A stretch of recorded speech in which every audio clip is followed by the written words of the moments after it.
Top of the morning, everyone. Oh my God. What a day I had yesterday. I came out here and I recorded a full episode for y'all because I was feeling really lost and just, these are like my video diaries, And I was just wanted to talk it out and see what it could be, what the problem was. I lit some Ganesha and I had a really, what's the word I'm looking for? A really vulnerable moment. It was until I got up to stop recording that I realized that my mic died. And I just hoped and prayed to the video gods that it was at the very end. I go back in and at this point I wasn't feeling it like that. I still was feeling pretty down. And I sat on TikTok for 2 hours. I kid you not. I wasted so much time. But I just needed to get out of my head. And I decided after, once my phone was starting to die, maybe I should watch a Heinz video. Maybe I should watch any type of, creative blockage video to see what's going on. And the first video I found illuminated the way. And what I was experiencing was burnout. This was the first time creatively that I attended to my creativity every single day like clockwork. And it felt so good to do that. It really did. But I started to get what I like I said, burnt out. Like I didn't know what was there's a bee. You better get away from me. Get the over there.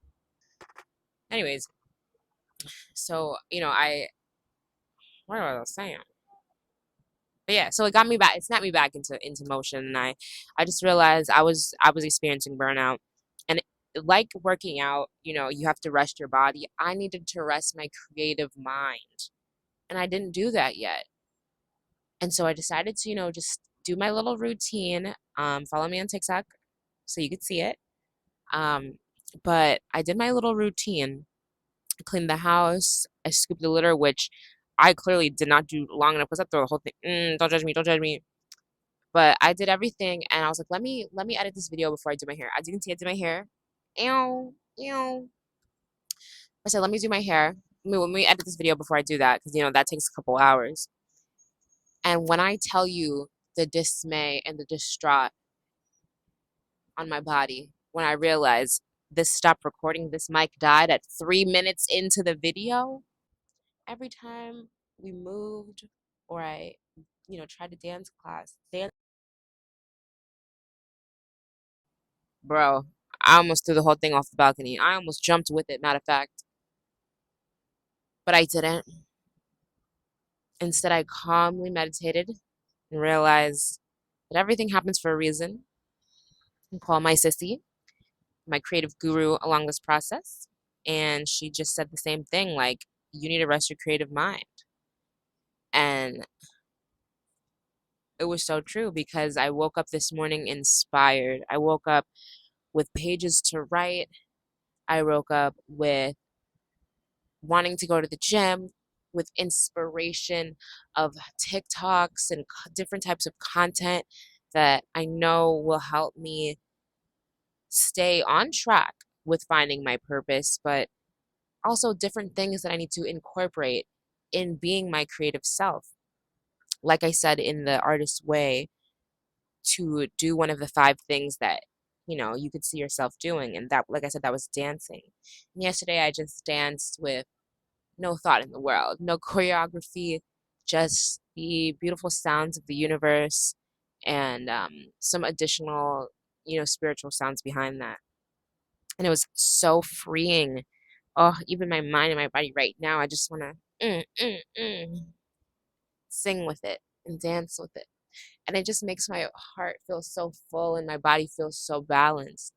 And so this is, oh, I'm telling you guys, I still feel it.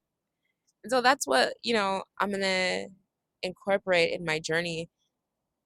At this point, and this, oh my God, this girl is walking her dog and just dragging him. He is not trying to go nowhere. Oh, distractions.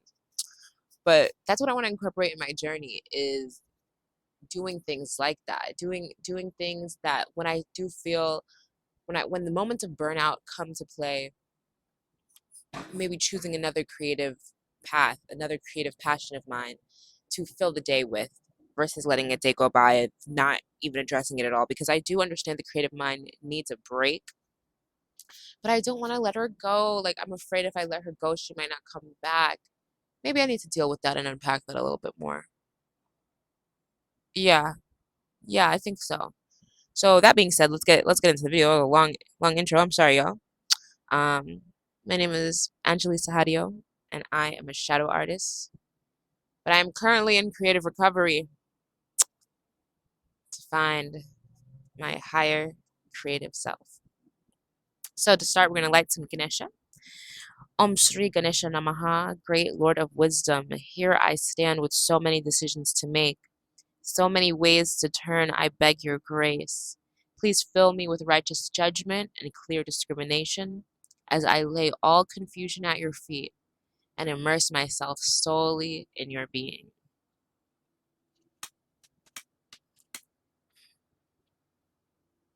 And this is the same candle I lit yesterday um, at the beginning of my session as well, which opened up and look, and it's the intention that goes behind this meditation too, is because it really opens up the rest of your day. I can remember just like a couple weeks ago feeling in a state like that, and not when I wasn't meditating, and just giving up on the day. Like, I wake up, I feel that way, and that's that. I go back into the house. I go to the gym, stay there for a couple hours. I come home and I do a whole lot of nothing, a whole lot of procrastinating, a whole lot of half ideas with no out like actions behind it. And that is so terrible for me and terrible for anyone. You have to put action in to see the fruits of your labor. Fruits of your what? Your labor. That leads me to a big thing that a curtain that fell yesterday was the curtain of comparisons. And as I was, adding, as I came up with the idea of like how I wanted to involve TikTok in my journey of finding my creative self and my creative recovery process, I started to, especially because I was watching it for a couple of hours in the morning, I started to compare myself to a lot of other creators. And I know a lot of us do this. And it was probably, I became conscious that I was doing that probably about 30 minutes in or so. And I was like, what am I doing? Like 30 minutes in of me planning what I would do in the form of filming my creative process, right? I found myself comparing, well, that creator does it this way, or that creator, I haven't seen anyone do it like that, so I don't know how it's gonna work. Like, thinking of all of these things that all these comparisons that do nothing but provide my downfall. And I was listening as I was doing my hair yesterday. I was listening to just like a Heinz live podcast, or I don't know, it was a podcast, just like a live stream, I guess. And it was like a study session one, so it was mainly just music. But he jumped in um, at one of the 25-minute breaks, I think, and he said something about jealousy, and he said that jealousy isn't a bad thing. Jealousy becomes bad when you start to think and put into action ways of other people's downfall, the person that you're jealous of, like ways of enacting their downfall. Um, and that was so true. That was so true, and it was so good to hear. So I thought I would share that we're always, growing up, people tell you the green-eyed monster of jealousy, right? But she's not necessarily a monster unless we make her a monster. It's okay to be jealous of people. It's okay to see what they're doing and be like, "Oh man, I wish I could do that," or "Oh man, I wish I looked like that," or I wish I had that." It's only bad when you prey on their downfall and you take actions to enact their downfall. And I took that as turning the definition around from it being from turning jealousy into inspiration, because in this society it's impossible to get away from jealousy, because it's shoved in your face. It's the main ploy of marketing, to make someone want to be this person, or make someone want to feel like, this type of individual if they own this, if they experience this, and all of that stuff that makes you want to be someone else, versus using it as inspiration.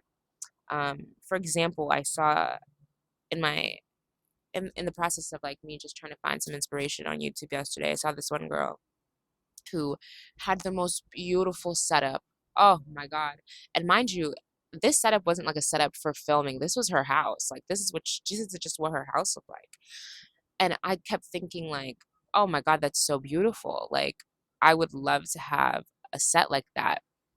But and in the thought of that, this was also like not me consciously. This was probably before the jealousy like conversation I heard. But in the process of seeing all that, my mind didn't go to like, oh well, I'm not gonna follow her. I'm gonna dislike this video. Like that's when it becomes bad. But instead of, I understood like, okay, I can incorporate some of that lighting. Maybe I can get more comfortable with my fro. Maybe I can, get more comfortable in clothes that make me feel closer to my higher self. Like things of inspiration I was taking from this video that I was feeling a little jealous about. And I turned that jealousy into positivity, and I realized that's something I've never wanted somebody's downfall. I've always been happy for them. And I think that is key to realization and accountability of seeing others who you may want to emulate a little bit more from. Use it as inspiration. Use it as something to help you elevate, because we can all elevate together. There is not a VIP section of the world where we only allow this many people in when it comes to higher selves and elevation. We can all have that. And it took me a long time to realize that too, because it seems so secluded, such small of a circle. But that's just because we're letting society limit our brains to think that.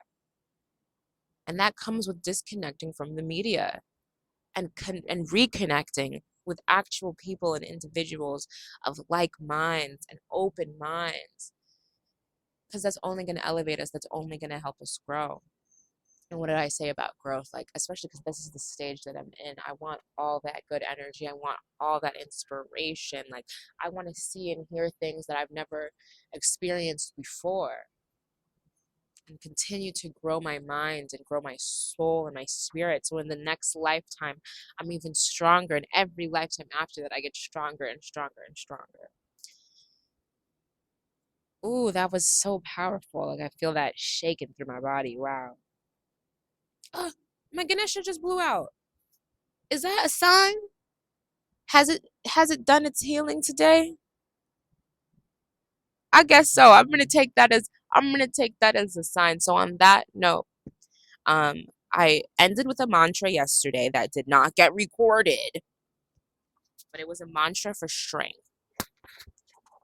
So I'm gonna do that mantra today again. And this is the Ram mantra, the Rama mantra. And I'm gonna like just recap what the Rama mantra is about. It's about devotion and courage. There's a story back in old Indian history, um, where I'll start right here. The story chronicles a gorgeous battle between the forces of dark and light, in which Rama restores the balance in the world against a 10-headed demon named Ravana. In the story, the wife of Rama, Sita, is abducted by Ravana and held captive. Rama searches throughout the land trying to find Sita, enlisting the help of a monkey god named Hanuman to find her. Hanuman, another favorite Indian deity, helps Rama to find Sita by leaping over an ocean and many more other remarkable deeds of service. As with much folklore, the story holds deeper teachings rooted in Hindu philosophy. The themes of the narrative are related to service, ethics, and duty as pathways to liberation. Rama is an avatar of Vishnu in the story, taking form on earth as the embodiment of virtue, goodness, and devotion to his duty in life, his family, and his work. The narrative in the Ramayana plays a vital role in modern Hindu culture as a cornerstone of Hindu values and the Hindu way of life. There's also like a part over here that I wanted to read to you.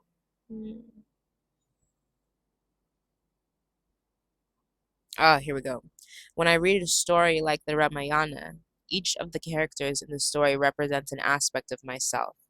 The part of me searching for the truth, the part of me sabotaging the truth, the part of me that is the truth, and so on. Oh, the part of me sabotaging the truth. I always do that. I am a self-sabotager and I need to chill. You have to keep in mind sometimes you are your worst enemy. And you're the all like anytime you talk yourself out of something, that's censoring your mind saying that you're not good enough or comparing you to other people. It's just that's you self-sabotaging. That is you sabotaging your truth. So with that being said, this mantra goes to making sure that we stay devoted, we stay courageous in our journey in finding our truth and not sabotaging our truth and in believing that we are the truth. Every breath we take in, every breath we're going to take it in and we're going to push out Rama. We're just going to do that 3 times, okay? If you have your mala, go ahead and do that in rounds of 108. I do not have my mala, so we're just going to do it 3 times. With clear mind and focus on devotion and courage. Rama, Rama, Rama.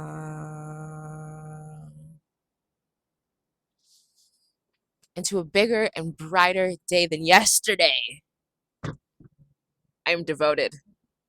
I'm devoted to making sure that that is today and every day.